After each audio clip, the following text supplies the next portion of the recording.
Okay, everyone, let me, if you can give me like 20 minutes, I can finish up this lecture and we'll be done with the control theory part, and then we'll just have the one more single lecture on real-time systems. So last time, see, where do we leave off? We talked about closed-loop control, open loop and closed-loop control with respect to the transfer functions. So I want to walk through, I also showed an example, a spring mass system example and a electrical RC circuit example. So here's a final example I want to show for a physical model and how a physical model can be modeled with a transfer function. So say you're designing a robotic hand, and your goal is to have it touch a coin and push the coin to a set point, right? So you can model that system with, you could think of it like a force that you're putting into the coin, which is U, and then you're basically just, it's real simple here, you're just subtracting the friction. There's an anti-force that's the friction. And the friction is just the B times the speed, right? That's y dot, the velocity. So the faster you go, the more the friction resists your input force, right? And then when you add those two up, they should equal the total force seen on the coin, which is mass times acceleration, right? Which is y dot dot is acceleration, okay? And so you can, in this case, we have this weird dot notation, but when you convert it to Laplace, you replace, everywhere you have a derivative, you put an s in, and everywhere you have a double derivative, you put s square in, right? Makes sense? And you capitalize the variables here. Now, keep in mind that in this expression, I use shorthand. It should technically be y dot of t, right? And after you do the Laplace transform, you capitalize the variables. It should be of s, but in both cases, there's shorthand is used here.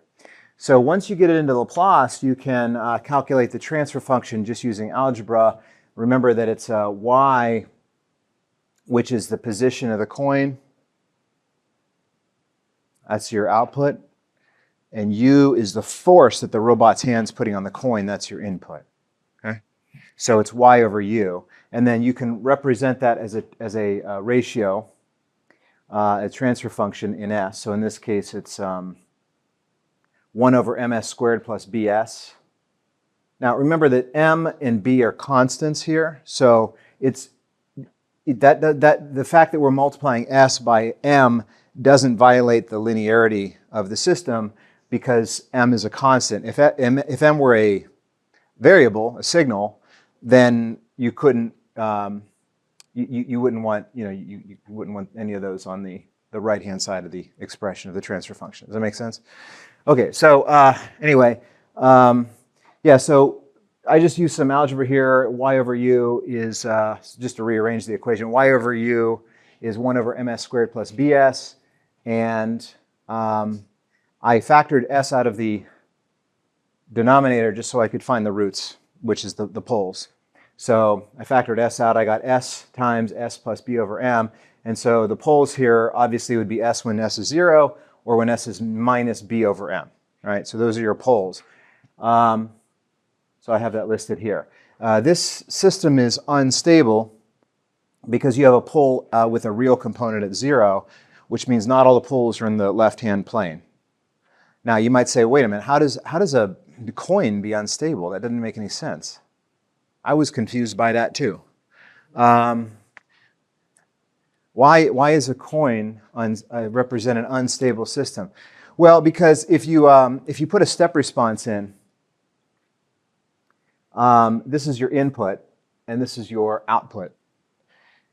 If the input is a step, what does that represent? Well, that's force, right?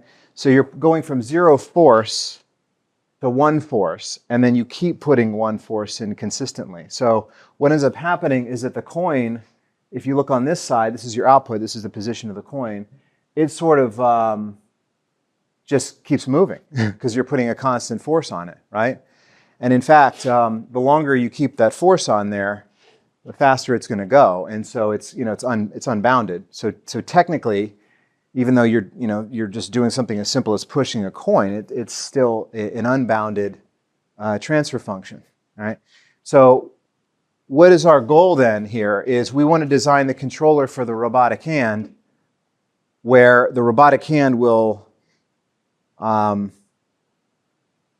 push the coin gently to put it where it needs to go, where the set point is, right? So we want the robot to have a controller to control this coin gingerly, right? So for this, you can create a controller, and then what you do is you marry the controller to the plant, which is the coin, right? You marry those together, you multiply them, and you get a unified transfer function that hopefully will be stable, either as a open loop controller or as a closed loop, right? Closed loop is real simple. You just say, we have a way to create the closed loop transfer function, right? Is the open loop over 1 plus open loop, I think, right? That's right? Okay, so what about the controller? Well, the easiest way to do that is a PID controller. You guys know about that, right? You guys took robotics. You guys covered PID controllers. So a PID controller assumes that the input into it is the error. The error is how far away the system is from the set point. And that's your input to the PID controller. So, and then of course the PID controller has an output. So you could think of this like a cruise control system on a car where the car has a certain speed it's going and there's a set point, right? So say the car's at 50 and the set point is 60, and so the error would be 10 miles an hour, right? And then the question now is for the controller is, now that I know that the error is 10, what do I do with the accelerator, right? Obviously I want to push the accelerator, but how much? That's the question. Well, one way to do it is just say 10, right? But someone might say, wait a second, you got your units mixed up there because 10 is miles an hour error, and the pressure you put on the accelerator pedal is in like newtons, right? So what's going on? How do I reconcile this difference in units? Well, you have basically a conversion factor there, which is the proportional control, also called Kp.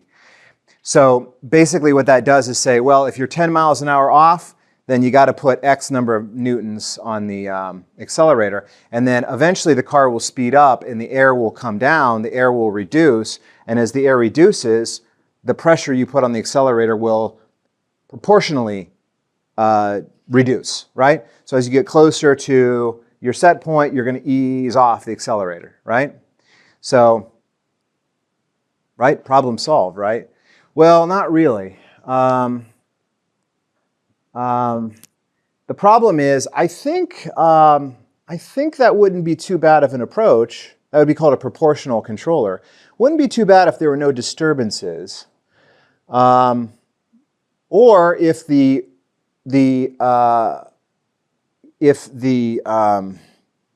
relationship between the pressure on the accelerator and the change in velocity were linear, right? So things get a little bit complicated there.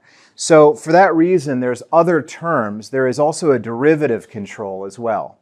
So the error, not only do you have like what the error is now, but you also can calculate the trend of the error, the slope, right? The derivative, right? And so the idea there is, if the slope of the error is positive, what does that mean? That means I am in a state right now where I am getting farther away from the set point, right? If you have a positive derivative on the error, it means things are getting worse. You got to do something like now. You got to step up because I'm trying to get to 60 miles an hour, but as time goes on, I'm getting further away from that, right? So that's the derivative of the error. In addition to that, there's also the opposite case where if I say, well, I've gone 10 miles an hour off my set point, if I slam the accelerator, I'm going to start very quickly approaching 60, potentially dangerously fast, right?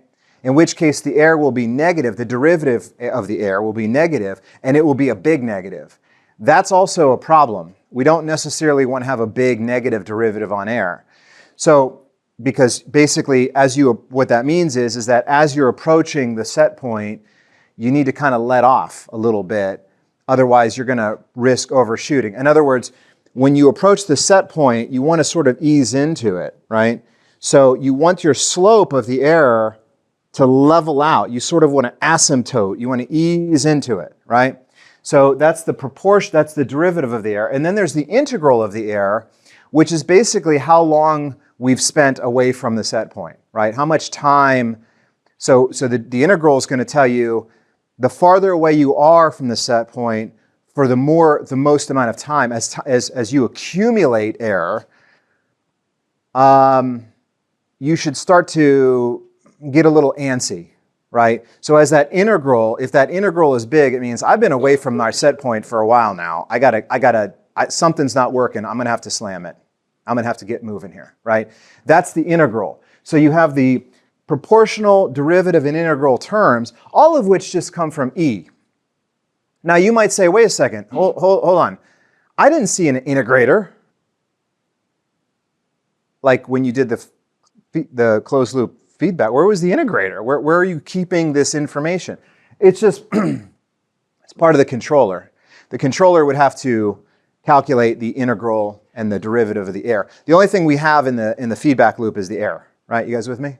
Okay, so that's the PID controller. Now you might say, well, what is the significance here?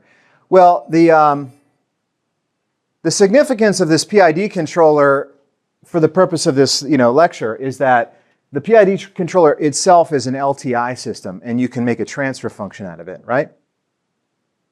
Because now the output of the transfer function, meaning the numerator part, is the output, which is how much pressure I'm putting on the accelerator pedal, and then the input is the air signal, right? So basically, with the plant, your input is the accelerator, the output is the speed, right? Not the acceleration, but the speed, right? Because we care about speed, right? With the controller, the output is the pressure on the accelerator, and the input is the speed, right? Or the air, actually, not directly the speed, the air, which is the difference between the set point and the speed, right? Okay, so you can basically take your PID controller and show it as in the time domain. You can put it on the S domain, and then you can actually create a transfer function for the controller. And then, as you might have predicted, so in this case, actually, the calculations get a little dicey here. Not dicey, but big, complex. So with this is a PID controller has the proportional, integral, and derivative terms. This is just the PI. I dropped the derivative. So in this case, I just have the proportional and the integral just to simplify the equations. So there it is. And I've left the Kp and the Ki, which are the coefficients on the proportional and integral control. I just left those as symbolic, right? But they're constants. You have to set those as the designer. Those are tuning parameters. Okay, and then, all right, so here's that open loop thing again. I'm sorry, closed loop design. So here's our controller. Here's the pressure on the accelerator. This is the car's speed. This is the set point where you set your cruise control. This is the air, which is the difference between your set point and your speed. You hook them up like this. We have the transfer function now for both of these things. Now, actually, in this case, sorry, the example I'm using is now not, I need to switch examples. The example now we want to do that I have on the slides is the robotic hand with the coin, right? So this is actually the pressure, not on the accelerator, but on the coin, the pressure you're putting on the coin to move the coin. This is the position of the coin. And this is the set point where you want the robotic hand to move the coin, how far you want it to slide the coin across, the floor of the table, right? You guys with me? So sorry, I had to switch examples, but they're very similar, obviously, right? So, so remember that we can create an open loop transfer function, right? Which is the convolution. The convolution is the transfer function of this guy multiplied by the transfer function of this guy. And when I say multiply, I mean just literally multiply. This term, which is the controller output, which is the pressure, kind of just disappears because it appears in the numerator of one of the transfer functions and in the denominator of the other, so it basically cancels out. So when you multiply these two guys together, this part of it kind of goes away mathematically, right? The pressure, it gets kind of folded into a unified system. And so that's my open loop transfer function. Now the problem is this is a closed loop. So in order to calculate the closed loop transfer function, I have to take the open loop transfer function and stick it in the numerator. And then in the denominator, I put 1 plus the open loop transfer function, right? So it's open loop over 1 plus open loop. And I derived this on Tuesday, remember? And that, now you can see, like, all right, now it's starting to get, right, because I have to reduce this. This is a little complex at this point, but it's just algebra, but it's easy to make a mistake when you're reducing this down. So anyway, I did it. Okay, so yeah, so that's basically it. Now, I'm going to skip the next part. So one of the questions is once you have this, and by the way, I was assuming for the coin, remember there was a mass and a friction coefficient. I set those both to 1. Remember this was supposed to be m over b or b over m or whatever here. This 1, that's where this 1, this s squared plus s plus 1, this 1 is the friction and the mass of the coin. So I just set those to 1. But what I didn't set to 1 was the coefficients for the controller, the proportional and integral control, right? Because those are things that you have to tune as the control system engineer, right? How do you do that? There's different ways to do it. There's methods, there's algorithms.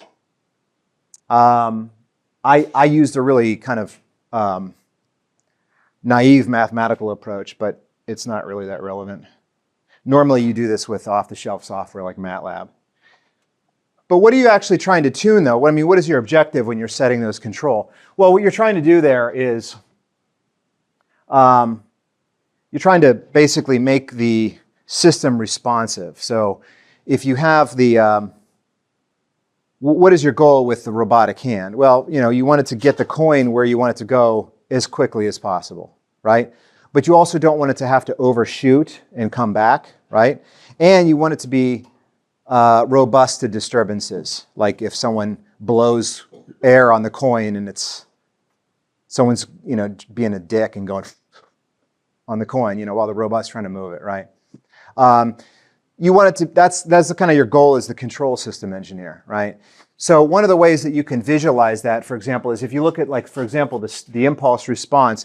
The impulse response tells you if it's a stable system. Remember I mentioned if it's unstable, if the marriage between the control and the plant is unstable, then the impulse response will usually blow it up. Well, that didn't happen. You can see the impulse response looks reasonable, right? Now you can see that what you're seeing here is the impulse, which is the input, is this blue line, and this is the actual coin, right? So what does this mean? Well, the impulse basically means I want you to move it a meter, I move it back. I want you to move it a meter forward, and then I want you to move it back to where you started from really fast, right? That's what the impulse is here. And you can see that it did that fairly well, right? There's a lag though, right? It takes time for the robot to push it and then, oh, you change your mind, I'll push it back. But then when it pushed it back, notice that it undershot a little bit. It didn't bring it straight back to the starting point, and then it had to kind of bring it up. This is the step response. This is equivalent to you saying, robot, move the coin 1 meter and leave it there. Now. And so the robot's like, all right, well, you can see it kind of brought it up, and then it went farther than a meter, and then it sort of brought it back. This is called overshoot. So this is the rise time, how fast it gets the coin to where it needs to go, and this is the overshoot. So in both of these, by the way, these these overshoot and rise time are you're gonna have different values for those depending on how you set up the controls, the proportional and integral control. And remember, this is just proportional integral. This is not, I don't even have the derivative term in here for the controller, right? All right, so yeah, so then you can tune it. I went through a couple exercises where I checked, like I increased the integral control and it kind of overshot more. I increased the proportional control and it had a better rise time, but a worse overshoot. So there's trade-offs there. Okay, this was when I put in a sinusoid. This was fun, right? So this is where you say, okay, robot, bring the coin forward and back, forward and back, forward and back. And the robot's trying to, and that's basically the response of the system, right? It's a sinusoidal input. Remember, the input is the set point, right? So what you're saying is move it. The input represents where you want it to move the coin. Okay, so the problem I mentioned everything we've talked about is continuous control. Can't really build a continuous controller. So S domain is out. Can't put that in a computer. You might say, wait a minute, you had plots on there that obviously were generated by computer. Obviously it can do it. Right, but what's happening there is when you put the S domain transfer function into Simulink, by the way, I haven't found an open source tool for doing that. Everyone says that anything that MATLAB can do, Python can do, except that. It's the only exception I've ever found. Although there's probably something out there, I just don't know about it. I've never seen anyone use Python for simulating transfer functions, LTIs, or designing control systems in general at all. But it's got to exist. It's got to be something. But anyway, so S domain is continuous. The analogous version of S domain for discrete systems is the Z domain. You guys ever heard of the Z domain? Okay, so the issue is, what is Z? I don't know. What is S? S is frequency. What is Z? Well, Z actually represents samples, sort of. So in a discrete system, what you're doing there is you have, normally when you have dynamics, you have this continuous signal, right? And with a computer, computers basically operate by executing, instructions, discrete instructions, right? So you really can't keep up with, you can't be able to, there's no way for a computer to keep track of potentially infinitely small changes in a signal, right? That's really the kind of the problem. That's the main issue here, right? You have to basically design a system to say, well, every 10 microseconds, I'll check on what's going on. Now, if anything happened between now and the last sample 10 microseconds ago, if anything drastic happened, I kind of missed it. I missed it. I don't know. Maybe something happened there. Maybe there was a big spike. It went up and it came down, and then by the time I sampled it again, I just thought, well, it must be smooth, right? So those are the sample time. So you have this notion of how often you're sampling. Now, by the way, this gives rise to, can you do this in Linux? Is it possible? Can you have Linux implement a discrete system like this, discrete LTI system? It turns out you can't. Because the problem is that when you're doing this, you have to have discrete sample points, right? Which means that you have to guarantee to the user that every 10 microseconds I'm gonna check on what's going on with that error signal, right? Linux doesn't make any guarantees that you'll ever be able to do that because it doesn't make any guarantees on execution time. I mean, it might be doing an apt update when you need to do the next 10 microsecond sample and then you're done. Or it might be running a cron job, then you're screwed. So it's not a real-time system, and it makes no promises that it's a real-time system. So for this reason, you can't even use Linux to do this. You got to use some kind of like bare metal 313 type system. Or a real-time operating system, which is essentially a bare metal type of system like you use in 313. Okay, right, so that's the discrete control.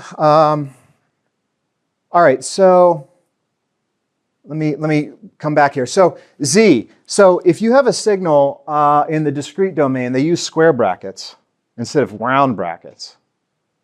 Ooh, square brackets. So like, for example, you have x of n, not of t. T is time, n is sample. Which sample? Is it the 100th sample or the 101st sample? Remember, they're discrete, right?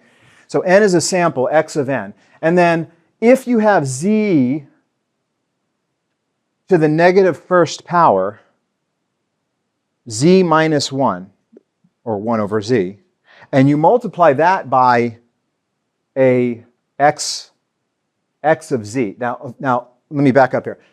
Sorry, let me clarify. X of n is time domain, or sample number domain, time domain, right? If you do the z transform, it's now x of z, just like with s, right?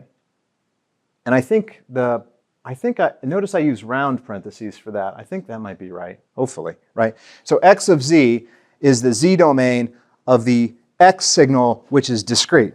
If you then multiply that by z to the negative first power, that means something special. That means that represents the previous sample. Not the current sample, but the previous sample from 10 microseconds ago, if 10 microseconds is your sample time, your sample period. You guys with me?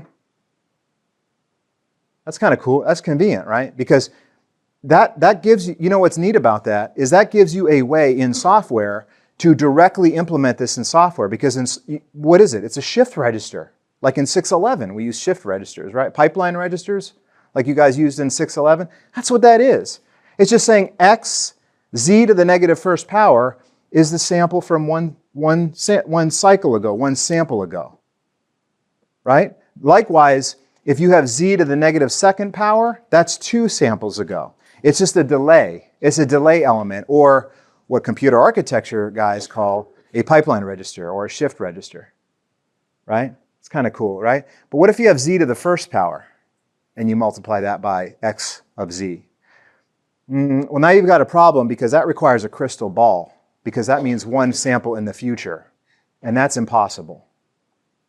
So basically, z always has to have a negative exponent, right? Or a 0 exponent, which means current sample, right? You guys with me? Right? So when you calculate a transfer function in the z domain, your goal is to make all of those guys negative, even if it requires some algebra to do it. Okay? All right. Okay, so remember I talked about S domain. If you have a derivative in the S domain, what is that? It's just S, right? You just multiply by S. Is that true in the Z domain? Well, clearly not, because I just got done telling you that Z means one sample in the future. It doesn't mean derivative, right? You guys, does that make sense? Right? So what I'm trying to say is the Z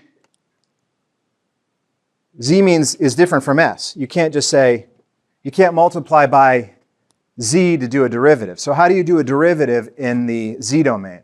You do this thing called the first difference, which is Z minus 1 over Z, right? Now when I first saw that, I'm like, what? Why? This is way more complicated than S domain. S domain is just S is the derivative is S, right? What is going on? Why Z minus 1 over Z? That makes no sense. I was wildly confused by this until I hit it with some algebra, right? Check this out. What is this? What is really going on here? Z minus 1 over z. Z minus 1 divided by z. What does that mean? It means that I can break this down into, I can break it into two things, right? So this is 1, z over z is 1, minus 1 over z, right? What is 1 over z? 1 over z is z to the negative first power. What is that? The previous sample. So what do you have there? You have 1 minus z minus 1. What is that saying? That says, well, you take the current sample and you subtract it from the previous sample. And what is that?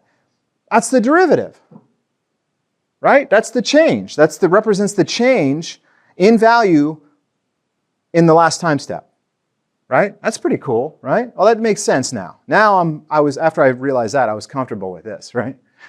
Okay, what about the integral? This part's even weirder. Check this out. So the integral is z over z minus 1. What is going on here? Like you can't just, now the addition is in the denominator now. You can't just do that trick we did with the difference, right? So how do you do this?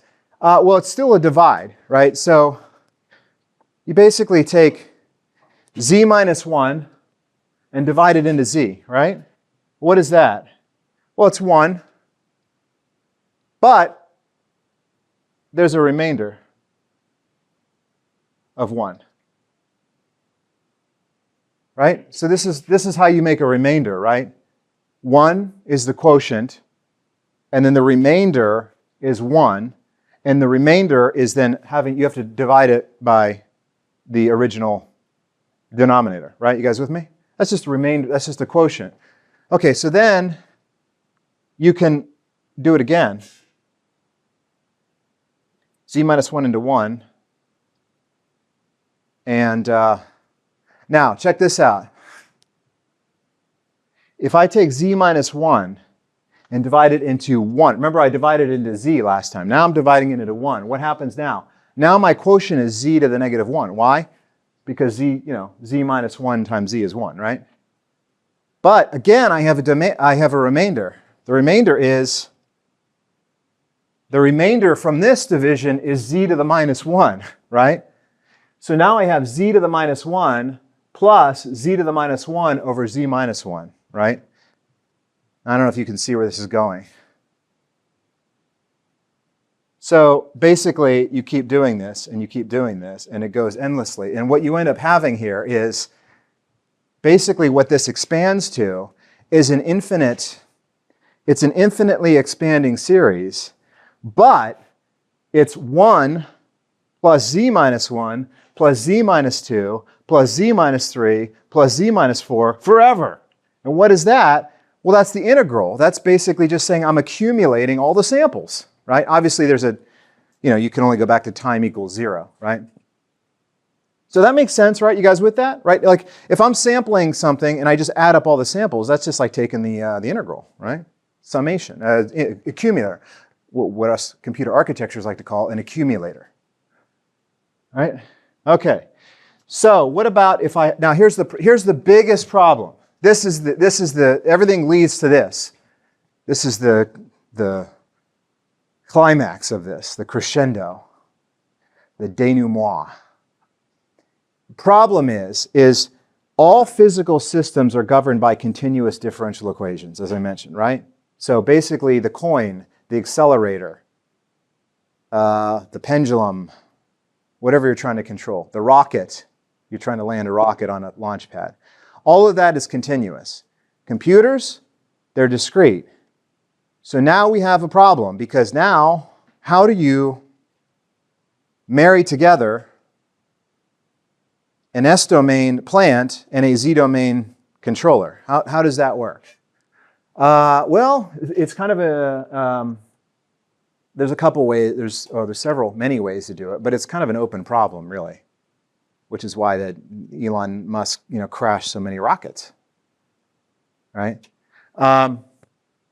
So one way to do it is, and I don't think this is even the normal way you do it, but you can design everything in the S-domain, and then you can take the controller and you can convert it from S-domain to Z-domain. There's a way to convert, right? But it's not perfect. It's not a perfect conversion. So one way you can do this conversion, there's several ways, but the way that I have on here is well,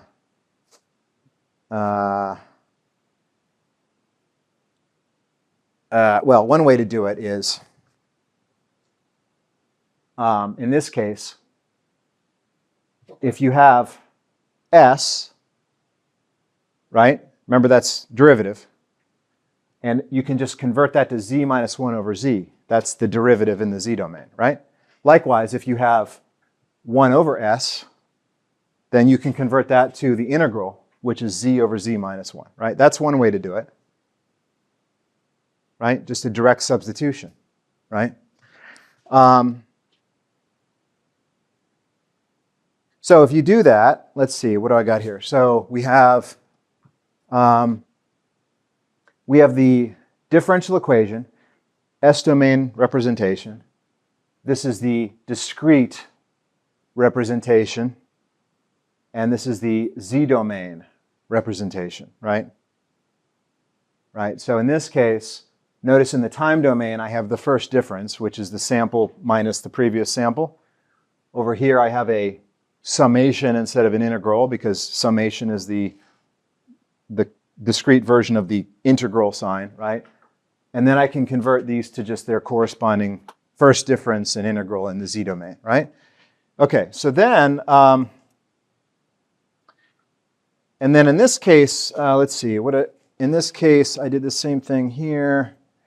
Right, so this is the transfer function, right? So once you have stuff in the Z domain, you can create a Z domain transfer function just like the S domain transfer function. And when you do that, you get a ratio of 2 polynomials in the Z domain, right? That's what we had in the S domain, right? But remember I said that you can't have positive, you can't implement this in software when you have positive exponents of the Z, right? Why? Because those are future, that represents future samples, right? So what do you do? What do you do? Like if I want to, like say I have a transfer function in the Z domain. It's a discrete transfer function, so I should be able to write software that actually performs exactly that transfer function, right? How do you do it if I've got, given what I told you, which is that Z minus N just means N samples ago, right? How do you do that? Well, again, you just use, bless you, you use algebra. You basically just use algebra to rearrange the equation to ensure that all of your Z exponents are negative. And one other thing, there's one other detail. The output variable, right, which is your output from the transfer function, should be isolated on the left-hand side of the equation. And on the right-hand side of the equation, you can have a bunch of, you can have input and output variables as long as they're multiplied by non-positive exponents of Z, powers of Z, right? You guys with me? Okay, so what do I mean by that? What I'm saying is you have to get it out of this. This is the S domain way to do transfer functions where it's a ratio of 2 polynomials. That's not going to fly in software. So you have to adopt a different canonical form where, did I not do it? Hold on. I thought I had the worked out example.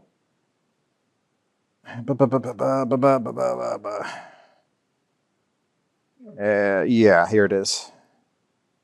Right here. Yeah, sorry. So basically, I know this, it took me a while to do this, obviously, but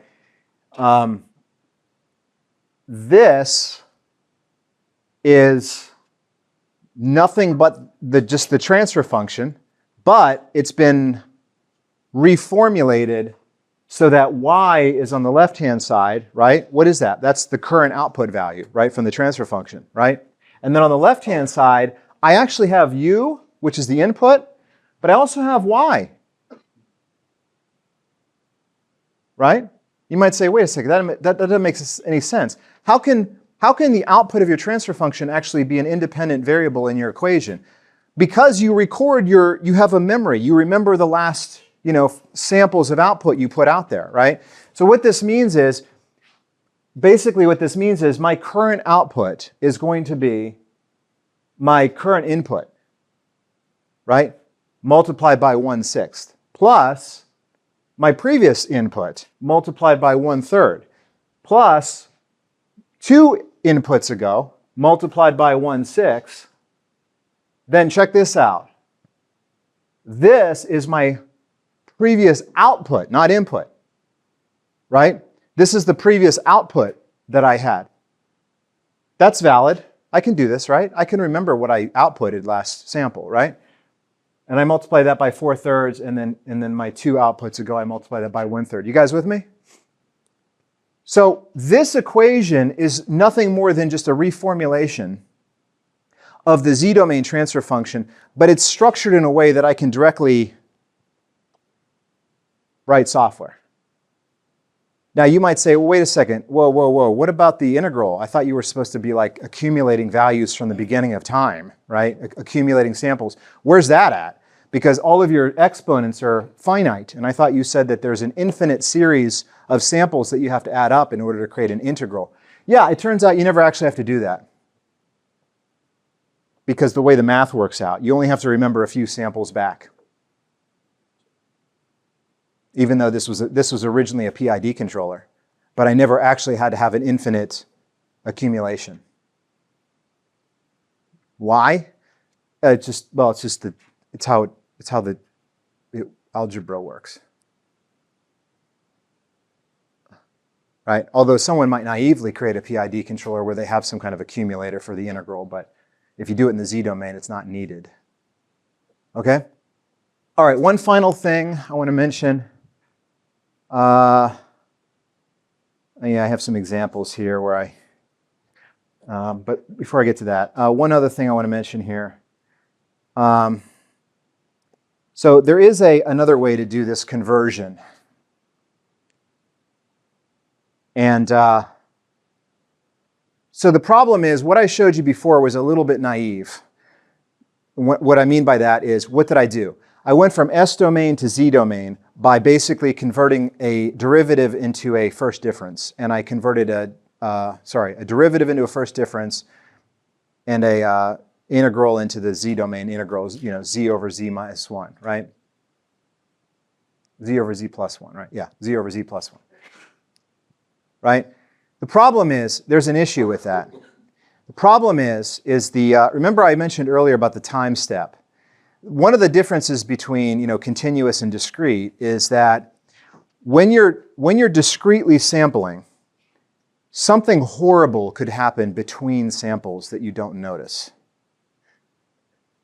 And when I say horrible, like there could be a dynamics, a drastic change of the signal, right? The signal could change, the error signal. Like, you're on your cruise control and you hit a wall, right? You could experience a drastic deceleration that happens so fast that the cruise control system misses it.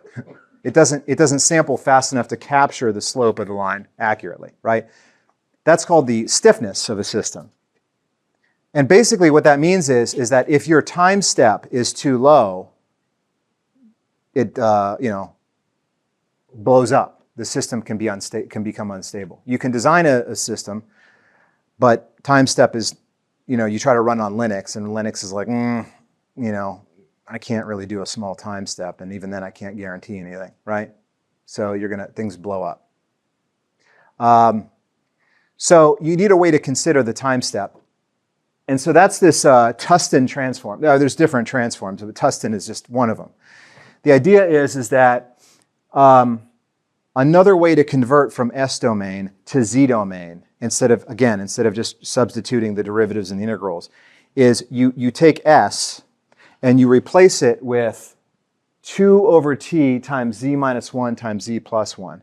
What that's doing is that's actually doing I believe that's a trapezoidal transformation, where it's it's basically calculating what's going on between 2 sample points, which incorporates t, which is your time step.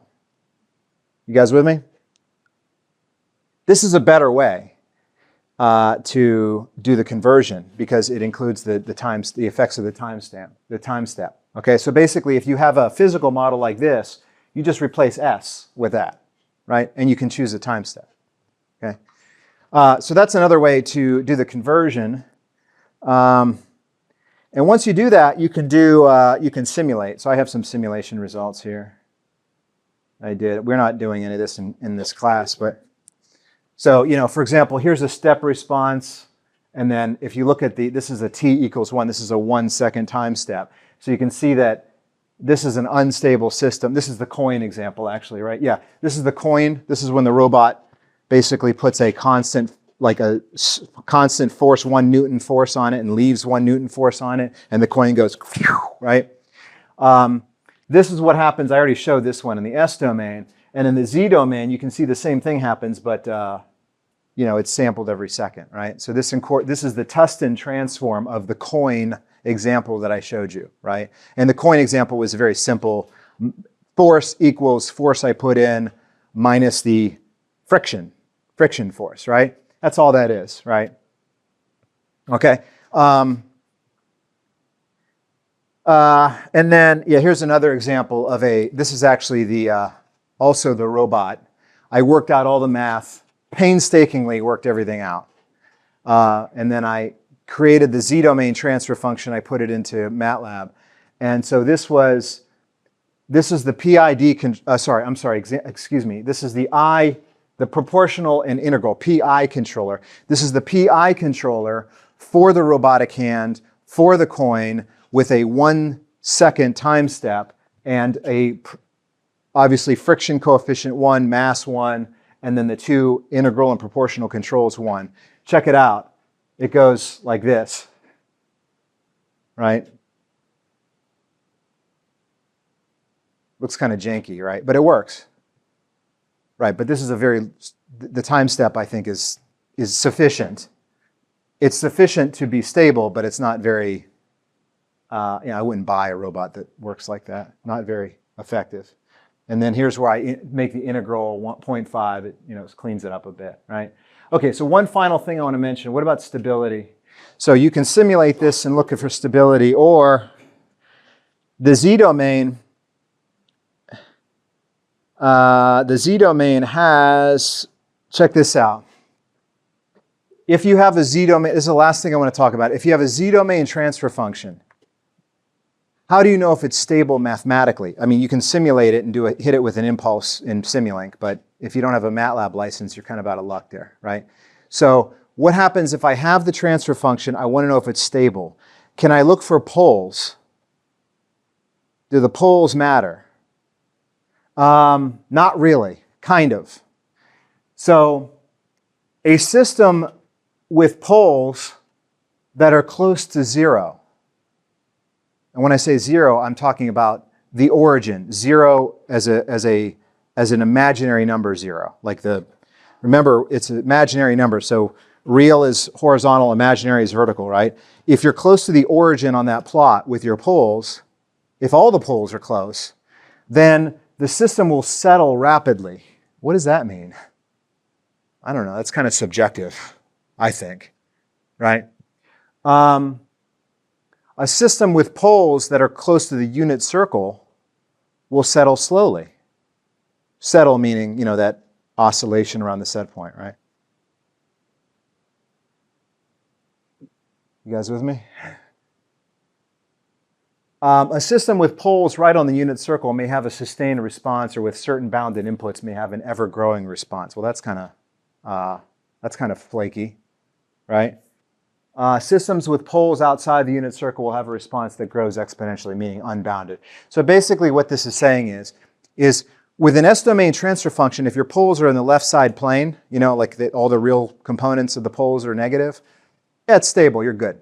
Good, no problem. Guaranteed stable, right? Maybe doesn't perform that well, but stable, it won't blow up to infinity, right? With the Z-domain transfer function, it's not as clear, right? There are some vague rules, which I literally typed verbatim from the textbook here. But it's not, it's not as easy to tell if the system is stable. So what does that mean for you? Well, what that means is, so in this class, the original goal, we haven't gotten there yet. The board that we designed in this class was designed to create a cube that has 3 motors in it that use torque from turning the motors to stabilize the cube and balance it on one of its points, right? Cube has 8 points on it, right?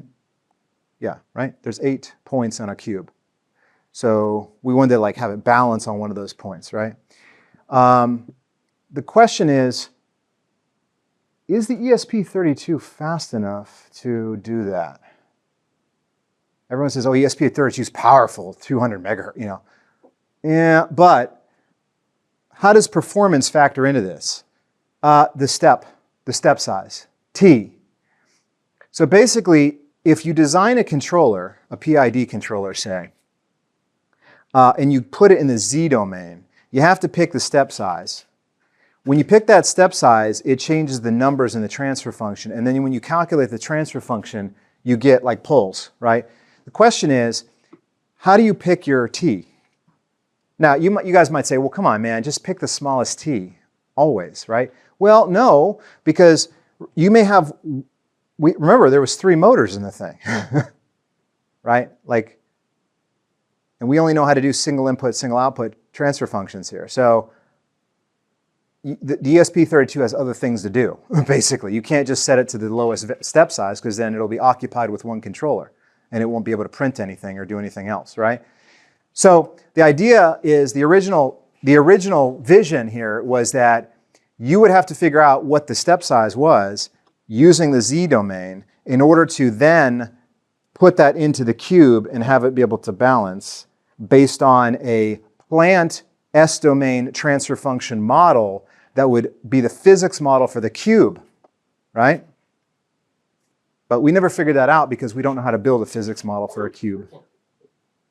We can just do it for quarters being slid across a floor or a spring or an electric circuit, or RLC circuit.